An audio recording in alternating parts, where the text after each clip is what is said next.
Bonsoir à tous, merci de nous rejoindre sur Maritima TV. Soyez les bienvenus pour le journal de la mi-janvier, bien emmitouflé. Et pour cause, depuis hier, le froid s'empare de notre département. Alors c'est normal, c'est de saison me direz-vous, mais il faut savoir qu'on a battu tout de même des records depuis ces dernières années ce matin. On a relevé, tenez-vous bien, moins 7,6 degrés à Salon, du jamais vu depuis janvier 2017, moins 6 degrés à Cuges-les-Pins ou encore moins 4,8 degrés à Istres, matinée la plus froide depuis février 2018. Alors, qu'en pensez-vous? Davy Moisson a bravé le froid à son tour pour recueillir vos réactions ce matin sur le marché d'Istres. C'est vraiment un record aujourd'hui, parce qu'il a fait froid, mais malheureusement il faut travailler quand même. Il faut faire avec. Et comment on fait pour se réchauffer un petit peu, pour tenir le coup? Il faut marcher, il faut bouger et boire le café. On met plusieurs couches, on met 5-6 couches, voilà. On gère, on le fait comme on peut, on met les parasols pour éviter que ça gèle et puis on met un petit chauffage derrière. Ouais. Voilà, comme ça ça permet que le légume ne gèle pas, quoi. On se couvre. On se couvre énormément. On met 2 pantalons, 4 pulls, 2 paires de chaussettes, des gants. On gère. Regardez la météo la veille, essayez d'anticiper. Peu d'acheteurs, je veux dire, mais des bons paniers. Ça va. Comme quoi, ça n'a pas empêché. Parce que c'est un froid sec, il n'y a pas de vent. On se couvre bien, on met des écharpes, voilà. Moi, j'ai pas mis les gants, mais oui, on gère. Ça va. C'est pas la Sibérie encore, ça va. On boit un bon thé bien chaud, voilà. On se couvre bien, il n'y a pas de souci, oui, non. Puis on travaille au chaud, on n'est pas... Malheureusement, il y en a qui sont au froid. On est courageux, puis on est dans le sud, d'accord, mais on fait face. Ouais. On a bien senti que c'était le record aujourd'hui. Ouais. Après, on fait avec, on n'a pas le choix. On vient, on travaille et... On va dire qu'il y a la chaleur humaine. Mais écoutez, on essaie de se protéger, de se mettre un peu des crèmes pour... pas avoir de gerçure et puis le bonnet, bien couvrir. Mais après le froid, ça fait du bien quand même le froid. Hein. C'est comme en été, quand il y a la canicule, on fait comment? On est quand même obligé de sortir. Voilà. Et sachez que notre département n'est pas le seul concerné puisque notre partenaire de la météo du 13, Paul Marquis, nous a indiqué qu'il s'agissait aussi de la matinée la plus froide depuis 7 ans au niveau national. En politique, c'était l'heure de vérité cet après-midi pour le Premier ministre. François Bayrou, vous le savez, a prononcé sa déclaration de politique générale devant l'Assemblée nationale. Le chef du gouvernement a chargé les partenaires sociaux de trouver un accord dans les prochains mois pour une réforme des retraites socialement plus juste mais équilibrée. Il réunira les partenaires sociaux dès vendredi. Sans accord de leur part, c'est la réforme actuelle qui continuerait à s'appliquer. Des pistes pour la santé ont également été évoquées pour protéger les plus fragiles. La mesure de déremboursement de certains médicaments et de consultations proposée par le précédent gouvernement ne serait par exemple pas reprise. Point complet à retrouver sur notre site maritima.fr. À la page sociale, depuis hier, pas de traversée pour les navires de la Méridionale et Corsica Linea. On vous en a parlé. En cause, une grève à l'appel de la CGT. Elle concerne les salariés de ces compagnies sur le port de Marseille qui s'inquiètent de l'ouverture des liaisons maritimes à la concurrence étrangère. La fin de ce préavis de grève est prévue pour demain matin à 8h, si tout va bien, sachant que syndicats et salariés n'excluent pas de nouvelles mobilisations par la suite si leurs revendications ne sont pas entendues. En bref, toujours un nouveau bar tabac victime d'un vol à main armée. On vous parlait dans notre précédente édition du ras-le-bol des buralistes qui sont de plus en plus nombreux à subir des braquages. À Miramas, un commerce a été braqué jeudi dernier. Un individu a récupéré la caisse contenant environ 1 000 € et plusieurs cartouches de cigarettes. La police nationale d'Istres a pu interpeller l'homme qui a été écroué. Miramas toujours, et une découverte pour le moins surprenante, des bonbonnes de cocaïne cachées dans une voiture. La saisie a été réalisée par la BAC, la brigade anticriminelle, lors d'une opération de contrôle routier menée vendredi dernier. Et à bord du véhicule, 3 individus, dont un avait sur lui des stupéfiants. L'intervention de la brigade cynophile a ensuite permis de retrouver 5 bonbonnes de cocaïne et 1 000 € cachés dans la voiture. Les 3 individus ont été placés en garde à vue. Retour sur un drame survenu à Marseille en octobre dernier à la prison des Baumettes. Souvenez-vous, un jeune homme de 22 ans avait été égorgé par son co-détenu dans sa cellule. Il s'appelait Robin Cotta. Il était en détention provisoire depuis moins de 20 jours pour avoir été interpellé en possession de fausses ordonnances pour du sirop codéiné, un produit nécessaire à la fabrication d'un cocktail euphorisant lorsqu'il a été tué. Dans un rapport d'enquête confidentiel qu'a pu se procurer Maritima, on apprend que Robin a alerté à de nombreuses reprises sur le danger qu'il courait. Il a entre autres écrit en vain 3 lettres à la direction de la prison. De nouvelles informations qui font sortir de ses gonds Odile Cotta, c'est la maman de Robin. Elle répond à Joe et Temple.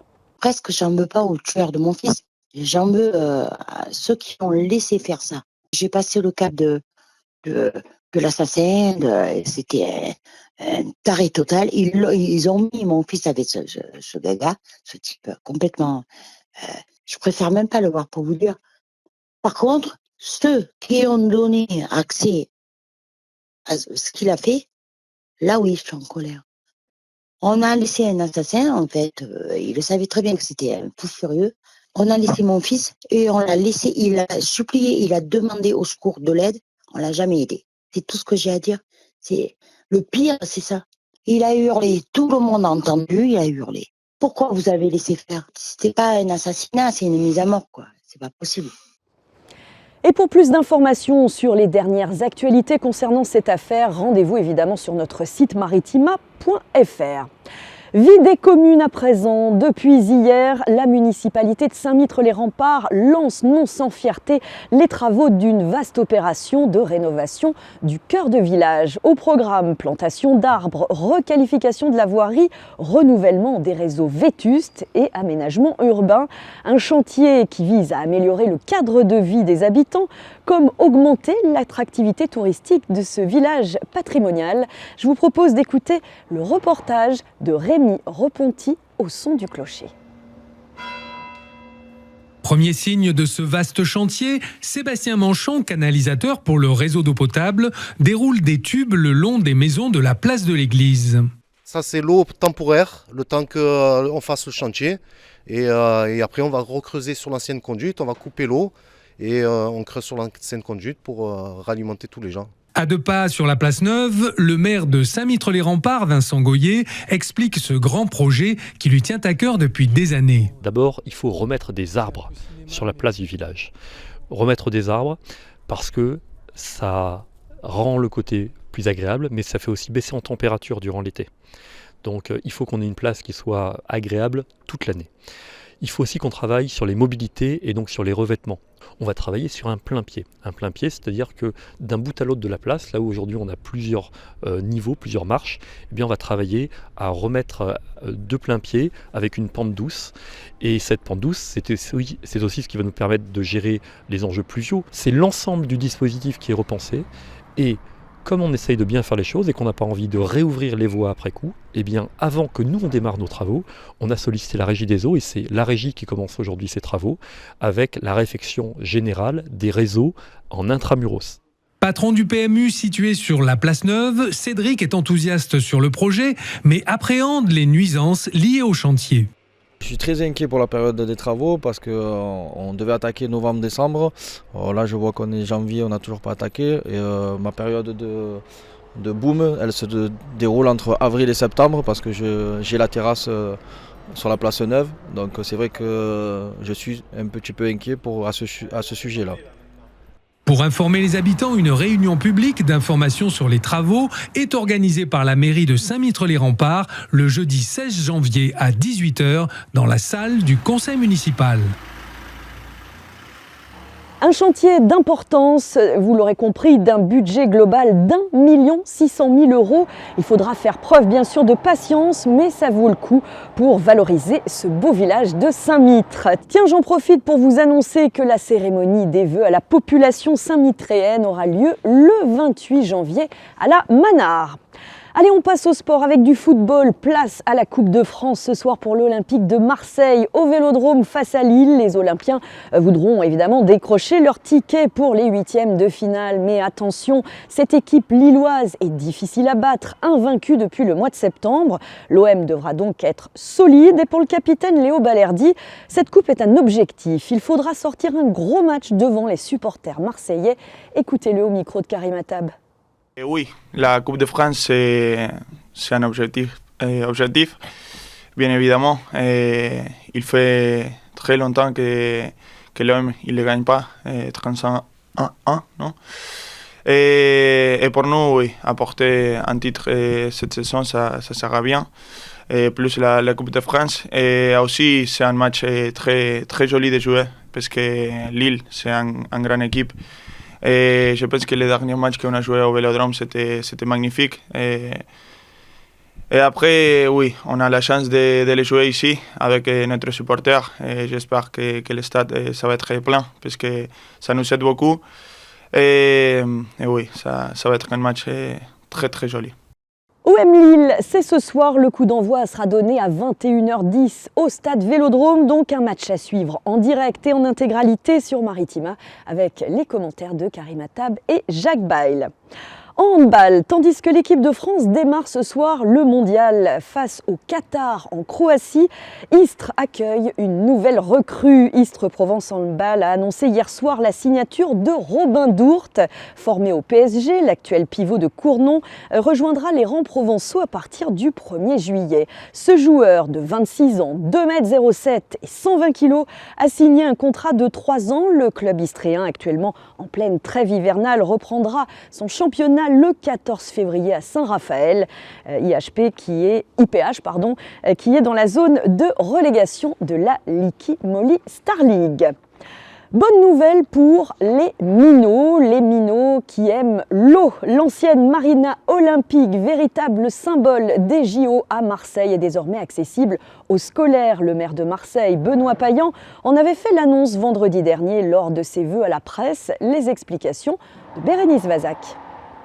La base nautique du littoral sud, située dans le 8e arrondissement, se transforme. Vous l'avez peut-être vu cet été sous un autre angle avec un drapeau olympique hissé à l'occasion des épreuves de voile. Aujourd'hui, l'ex-marina se mue en centre municipal de voile. Le nom aussi se transforme. On parle désormais du stade nautique du Roucas Blanc. Et l'objectif affiché de la municipalité, c'est de permettre avec ce lieu un meilleur accès à la Méditerranée pour les plus petits. Ça passe par l'augmentation des stages de voile ou d'initiation à la mer. Il y en avait 4500 d'organisés en 2024 d'après Benoît Payan. Cette année, ça devrait grimper jusqu'à 7000. L'idée étant d'augmenter la cadence et d'en rajouter 2000 de plus pour 2026. Pour rappel, le vieux bassin du Roucas Blanc date des années 70 et il a été depuis complètement rénové à l'occasion des Jeux Olympiques de Paris l'été dernier. Et ce stade nautique du Roucas Blanc devrait poursuivre son ouverture cet été. Le lieu devrait alors être accessible à tout le grand public pour s'y promener ou encore découvrir les sports nautiques.